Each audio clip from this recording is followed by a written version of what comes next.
ক্ষমতায় গেলে বিএনপি পুরোপুরি ব্যবসায়ীদের পাশে থাকবে এমন আশ্বাস দিয়েছেন সাবেক স্বরাষ্ট্র ও বাণিজ্য মন্ত্রী অবসরপ্রাপ্ত air vice marshal Altaf Hossain Chowdhury. অন্যদিকে বস্ত্র খাতের নেতারা বলছেন ভোটে নির্বাচিত গণতান্ত্রিক সরকার ছাড়া ব্যবসায় পরিস্থিতির উন্নতি হবে না।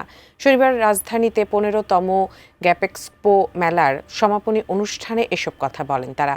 গার্মেন্টস, অ্যাক্সেসরিজ ও প্যাকেজিং পণ্য উৎপাদন ও রপ্তানিকারক অ্যাসোসিয়েশনের 4 দিনের এই মেলার শেষ দিন ছিল শনিবার।